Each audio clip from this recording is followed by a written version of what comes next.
دیکھیے دوستو، آج کل آپ کو پتہ ہوگا کہ کچھ مصری وغیرہ اجنبی لوگ باہر گھومتے ہیں اور اجنبیوں کو یہی کہتے ہیں کہ یہ راؤٹر، یہ وائی فائی لے لو، 1 مہینہ فری انٹرنیٹ استعمال کرو، اس کے بعد پھر آپ نے بل دینا ہے اس کا۔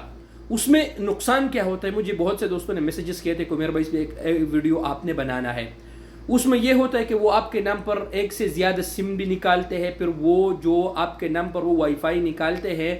جب آپ جانے کے بعد اس کو بند کرتے ہیں تو اس کا ایک آپ نے 1200-1300 ریال بل بھی ادا کرنا ہے۔ اس کے علاوہ آپ نے راؤٹر کے بھی پیسے دینے ہیں، اور آپ کے نام پر جب ایک سے زیادہ سم وہ نکالتے ہو تو خدا نہ کرے وہ بھی اللیگل ایکٹیویٹیز میں وہ استعمال ہو سکتے ہیں۔ لہٰذا جب بھی آپ نے انٹرنیٹ لگانا ہے یا آپ نے کوئی سم خریدنا ہے تو ہمیشہ فرینچائز میں جا کے